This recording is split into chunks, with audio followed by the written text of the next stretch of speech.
fragile union, Nigeria's future under Tinubu's presidency. Nigeria, Africa's most populous nation, is a country of striking contrasts and boundless potential, but also a land burdened by deep divisions. Like a mighty baobab tree with roots that stretch across the continent, its sheer size and diversity are both its strength and its weakness. Each region sings in a different tongue, dances to a different rhythm, and dreams a different dream. Yet, somehow, all these disparate parts have remained tied together in a fragile unity. But as Bola Ahmed Tinubu steps into the gilded corridors of power, a pressing question lingers in the air like the scent of impending rain. Will Nigeria remain united, or will it finally fracture along its fault lines? Tinubu, a political heavyweight who has climbed the rickety ladder of power with tenacity and shrewdness, assumes leadership at a time when Nigeria seems more divided than ever. The earth beneath Nigeria's feet is trembling, it seems groaning under the weight of ethnic strife, economic disparity, and a palpable feeling of disenchantment. To understand the potential of a breakup, one must peer into the darkened nooks and crannies of Nigeria's past, the present storms that swirl, and the uncertain future that beckons. The ghosts of history. The seeds of division in Nigeria were planted long before Tinubu or any modern leader took office. In fact, Nigeria's very birth was a forced union, stitched together by British colonialism like a poorly sewn garment. The amalgamation of 1914 was more an act of administrative convenience than a gesture of unification. The northern regions, dominated by the House of Fulani and steeped in Islamic tradition, were yoked together with the Christian-dominated south, where the Yoruba, Igbo, and a host of other ethnic groups had long flourished. From the beginning, this marriage was more of a delicate truce than a true partnership.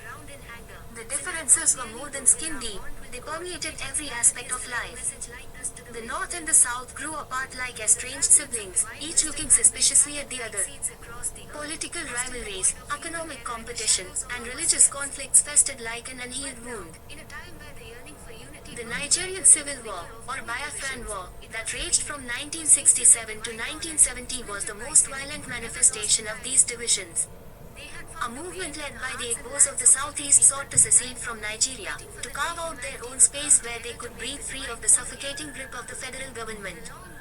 The war ended with Biafra's defeat, but the scars of that conflict remain etched in the collective psyche of the country.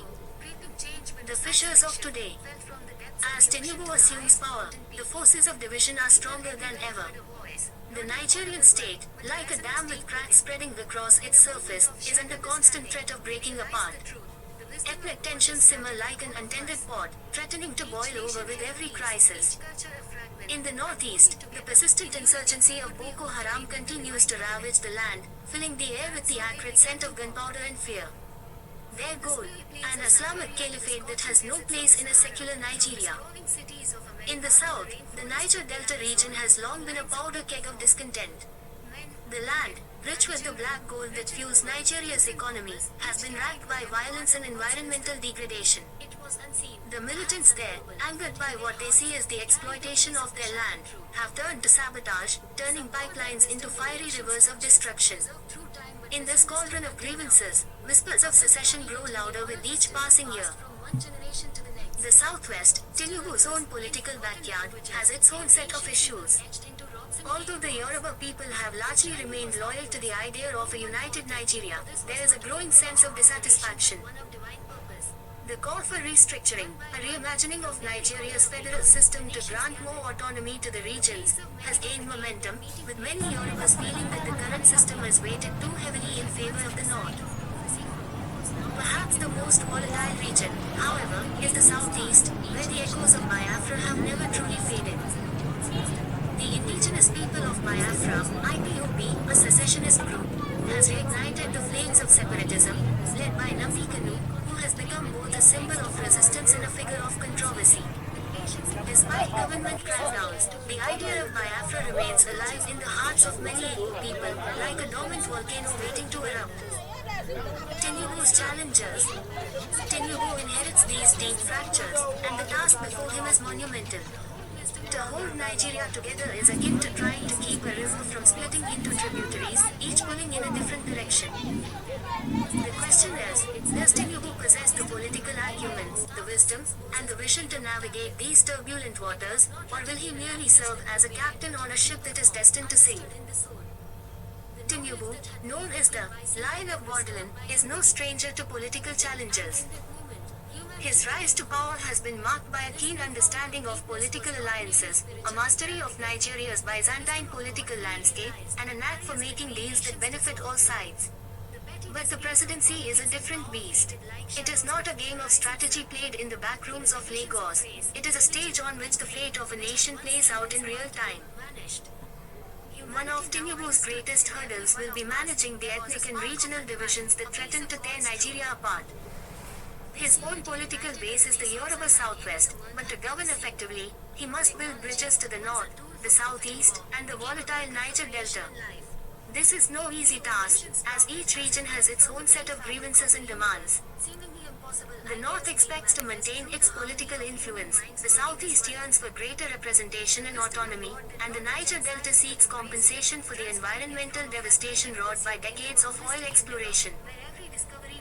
Tinubu's ability to balance these competing interests will determine whether Nigeria holds together or fractures. Like a juggler with too many balls in the air, one wrong move could cause everything to come crashing down. The looming shadow of secession. The specter of secession, particularly in the southeast, looms large over Tinubu's presidency. The IPOB, though declared a terrorist organization by the Nigerian government, has garnered significant support from Igbos who feel marginalized and disillusioned by the federal government's failure to address their concerns. The government's heavy-handed approach to dealing with IPOB, arrests, crackdowns, and violent confrontations, has only served to deepen the sense of alienation. Tinubu must walk a tightrope. A continuation of the current militarized response to secessionist movements is likely to backfire, further entrenching the idea that Nigeria is an oppressive state that cannot accommodate its diverse peoples. Yet, appeasement carries its own risks, potentially emboldening other regions to pursue their own separatist ambitions. It is a political puzzle of the highest order, and how Tinubu handles it will be one of the defining features of his presidency. Will Nigeria break apart? So, will Nigeria break up under Tinubu? The answer is as uncertain as the future itself. Nigeria, like a cracked clay pot, could shatter if enough pressure is applied. The cracks are there for all to see, and the forces of division are strong. But Nigeria has also proven to be resilient, a nation that has weathered storms that would have sunk lesser countries. Tinubu's presidency may not be the turning point where Nigeria finally fractures, but it could set the stage for the future. If he succeeds in addressing the root causes of division, economic inequality, ethnic marginalization, and political disenfranchisement, Nigeria may yet remain whole, though it will always remain a country of many nations within one. If he fails, however, the dam may finally burst, and the mighty river of Nigeria may break into many streams, each flowing in its own direction. In the end, Nigeria's fate is not solely in Tinubu's hands. It is in the hands of its people, in their ability to see beyond their differences and hold fast to the idea of unity in diversity.